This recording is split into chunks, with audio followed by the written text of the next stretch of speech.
हो यार सुधीर भाई। अरे अरे का हो? अरे बड़ा धूप में तू सब मेहनत कर रहा है बड़ा भाई। हाँ अरे मारे तू दोनों जने तो पूरा संपत्ति का मालिक हो गए बड़ा। क्या है भाई, तारा कौन दिक्कत बकाए करा से? अरे काहे न दिक्कत होई? इतना जमीन जोताई के बाद एकरा खातिर एक ट्रैक्टर लाइला। उ ट्रैक्टर से अपना खेत जोतबा और दूसरे को जोतबा, 2 पैसा के आमद बढ़े। बात तो सही कहा तेरे बीडीसी। ए बीडीसी एगो बात बतावा, ई ट्रैक्टरिया के खरीदे में ज्यादा पैसा लगी का हो?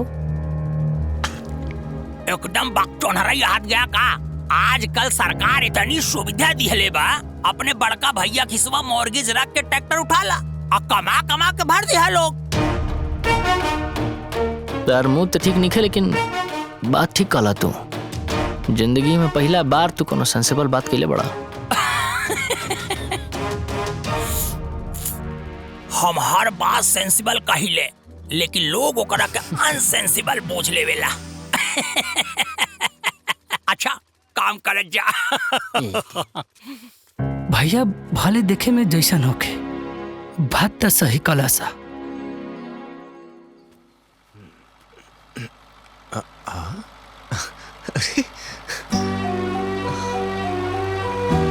ट्रैक्टर? अरे अरे कहाँ बाड़ू तू लोग? ट्रैक्टर आ गईल।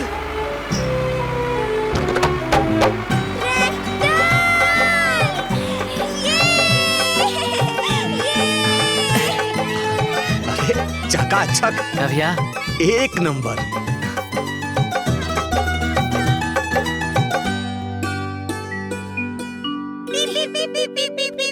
कैसा लगा था? हाँ बहुत बढ़िया, बहुत बढ़िया।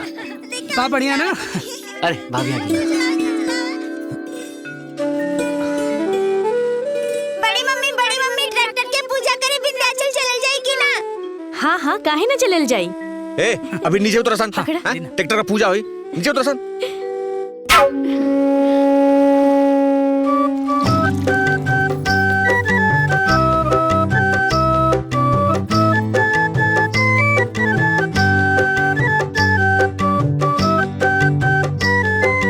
ए जी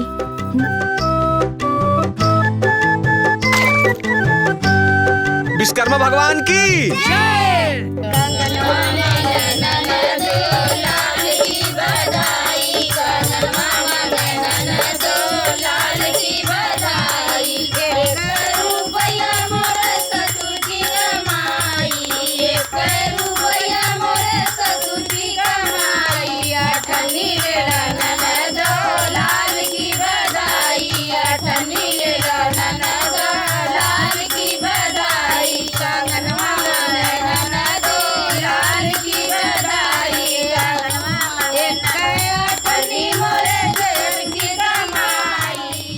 बहुत बहुत बधाई।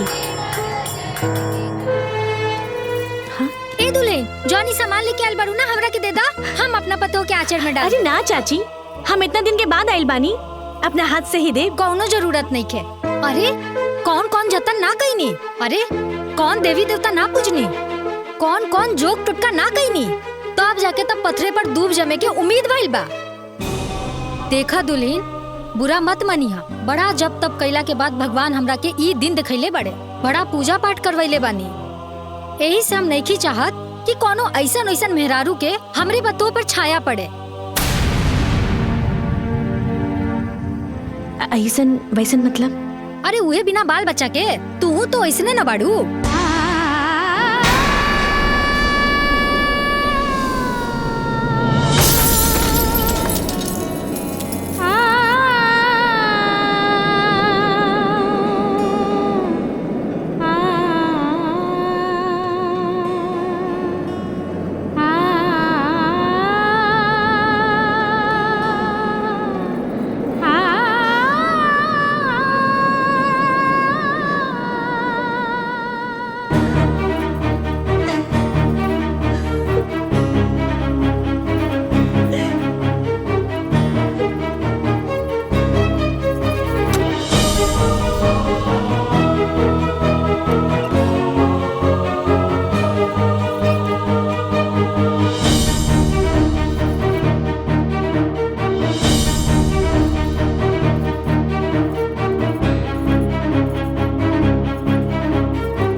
अरे सुदीप, हाँ जब ट्रैक्टर में पेट्रोल भरवाही के बा तो ट्रैक्टरिया के पेट्रोल पंप पे ले जा।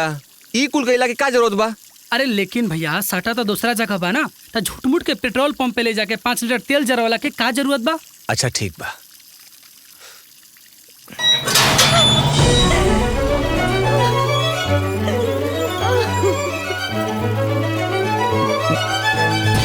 कालिंदी,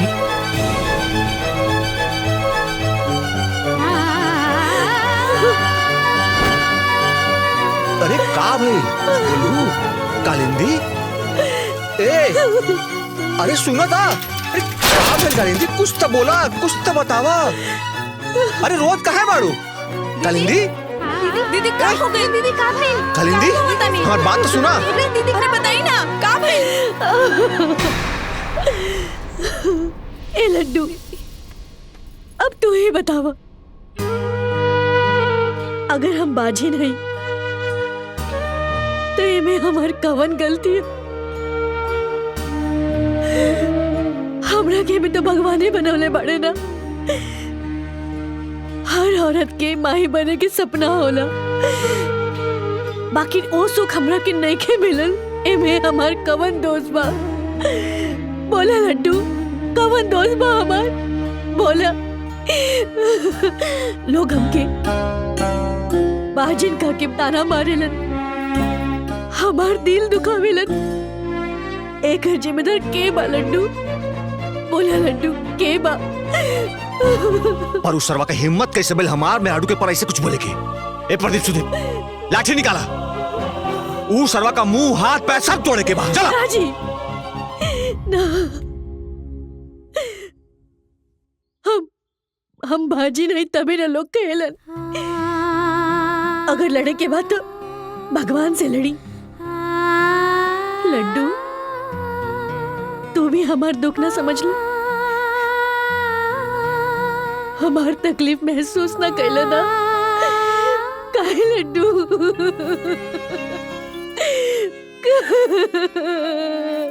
बोले ना लड्डू, बोले ना लड्डू। दीदी, दीदी चुप हो जाइए ना। दीदी चली ना, चली दीदी, चली दीदी।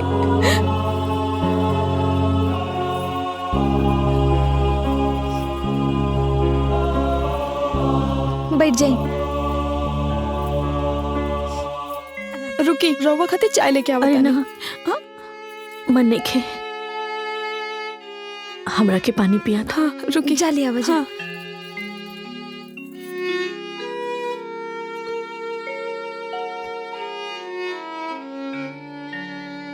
रोवा मत, आज तक हमने के हुआ कुछ ना बिगड़ लिसन। और तू दिन रात भगवान का पूजा करे लो, बाकी पता ना भगवान काहे आंख बंद करे बड़े। कालिंदी, उ तो हरामखोर बा, हैं? ओकरा का पता? अरे भाई का बच्चा भी अपने बच्चा होला। हाँ कालिंदी, आपन होला। धीरज रखा। दीदी पानी। अल्लाह, पानी पीला, पानी पीला।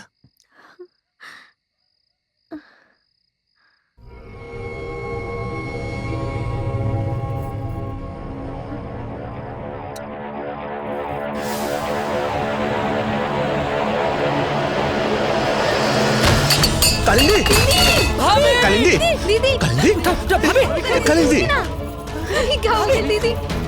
दीदी, क्या हो गया? कालिंदी, कालिंदी, दीदी, कालिंदी, कालिंदी, कालिंदी, दीदी उठी। कालिंदी, कालिंदी, उठ ना।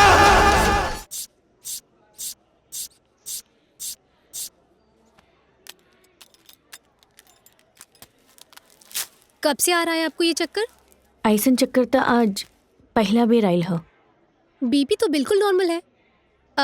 कहीं थायराइड या शुगर तो नहीं है? ना मैडम।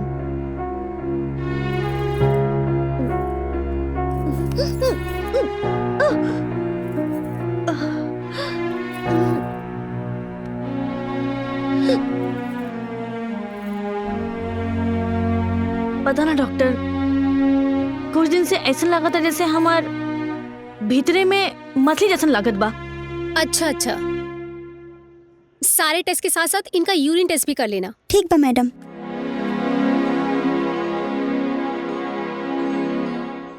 बाकी को खुशखबरी बा। का? कालिंदी जी प्रेग्नेंट बानी।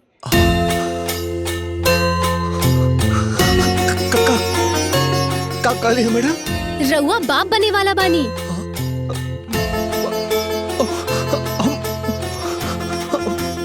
बाप है बाटी।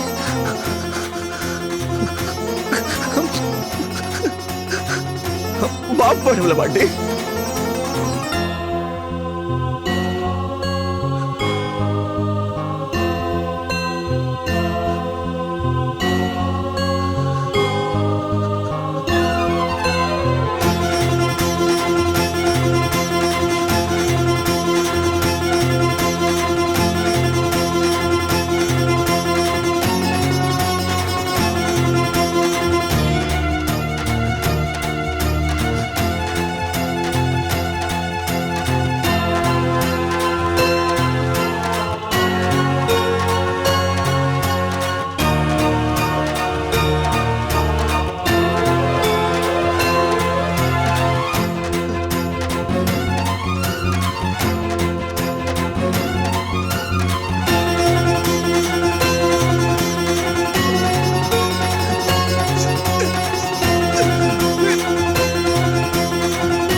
डॉक्टर कुछ कहले बाड़ी का हमरा बारे में?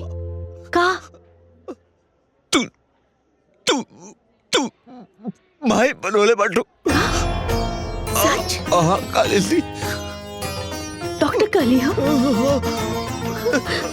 लट्टू गोपाल तो आज सुन रही कालिंदी।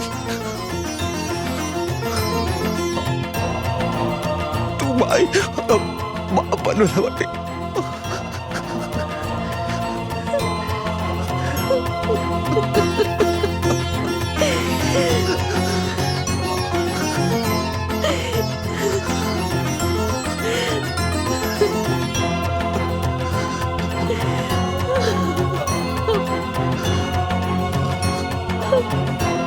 माई बनने वाला बानी। तू माई और बाप बनने वाले।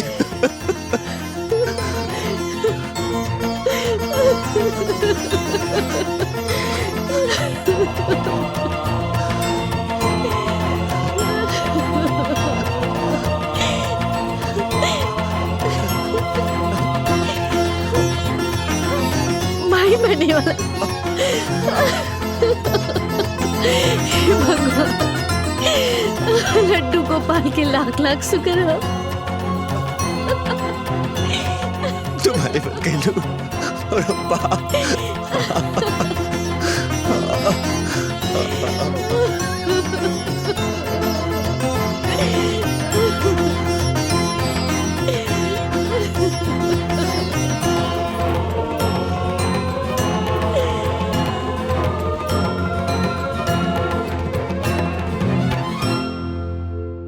अरे भगवान हमार सुन ले हम बाप बनने वाला हैं। बाप भगवान हमार सुन ले। ए काका हम बाप बन गए काका। हम बाप बन गए काकी। हम बाप बन गए बाप। आइली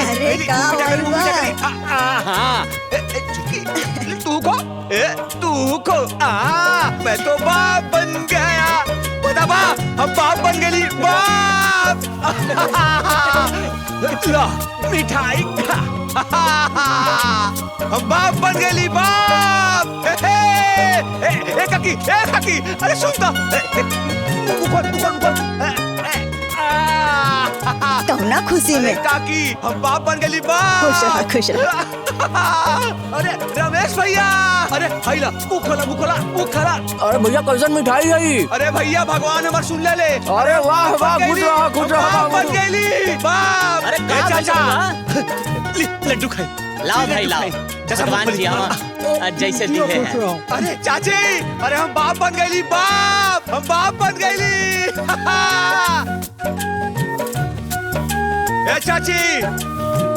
ए चाची बाहर निकला हो।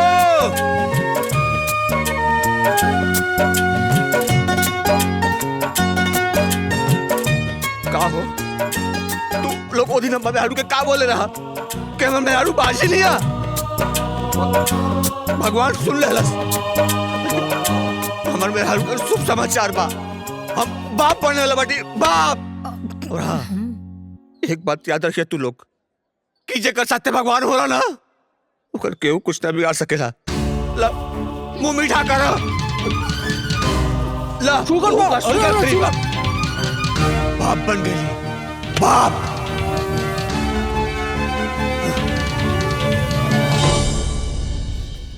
अब भौजी हाली मिठाई खाई। अरे रउआ लोग चाची और हमने के चाचा बने वाला बानी जा। लिली खाई खाई। का जी रउआ पगला गल बानी का? हाँ ई मिठाई ना हमनी खातिर जहर बा और वो बच्चा हमनी खातिर बदकिस्मती हा। हाँ जौना संपत्ति के पाके हमनी के गदगदा गइल रहनी हसन, अब वो लौटावे के तैयारी कर ली। और ऊपर से ई ट्रैक्टर के लोन, ई जे बच्चा गर्भ में आइल बाना, वो हमनी के बर्बादी हा बर्बादी। ना बे, जब भैया भाभी हमनी के नाम पे जमीन जायदाद लिख देले बड़े लोग, तब तो हम लोग इतना टेंशन काहे लेते रह जा। हाँ भाभी ली मिठाई खाई।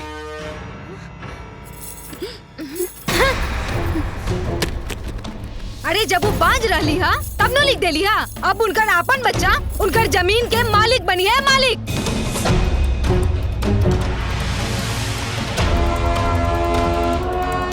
ओखरा के पैदा ओखला के पहले ही मार दिया हो, कैसन रही? कमाल धमाल सब होई, ना पैदा होई ना पटीदार बनी।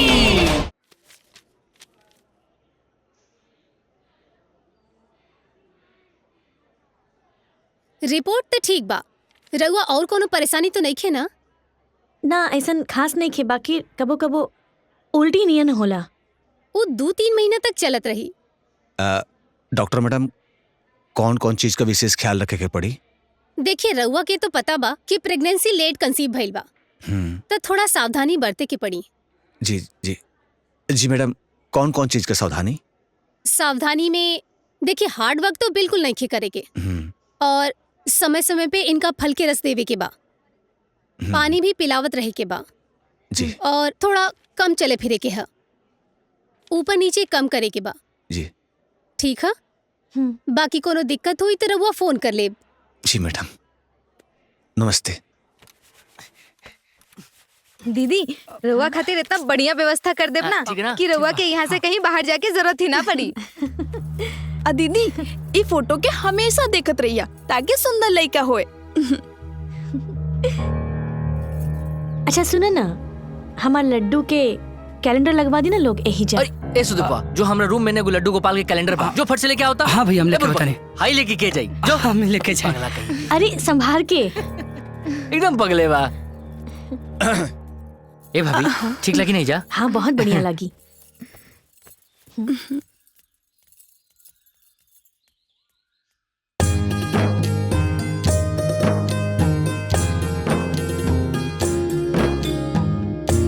ये देखा, हम दोनों किताब लेके आए बनी, गीता और रामायण दोनों पढ़बू त मन शांत रही और साथे साथे समय भी कट जाई और भगवान तो रक्षा भी करिए। जय श्री कृष्ण। ये बहुत बढ़िया कहनी जी। वही जरा रख दी ना। हाँ भाभी देखी तो ठीक बा? बहुत बढ़िया लगता। वही जे लगा दे। हाँ हम लगा देता नहीं। बड़ी मम्मी ये सब काहे के सजावल जाता? ए सजावट तालो के छोट भाई के आवे के खुशी में हो रहल बा। हमार छोट भाई कहाँ बा? अब ला, अब बताओ भाई कैसे बतावल जाए लोग के। अच्छा हम बतानी ए जाओ तू लोग। तू लोगन के छोट भाई बड़ी मम्मी के पेट में बा। उ कैसन बा बड़ी मम्मी?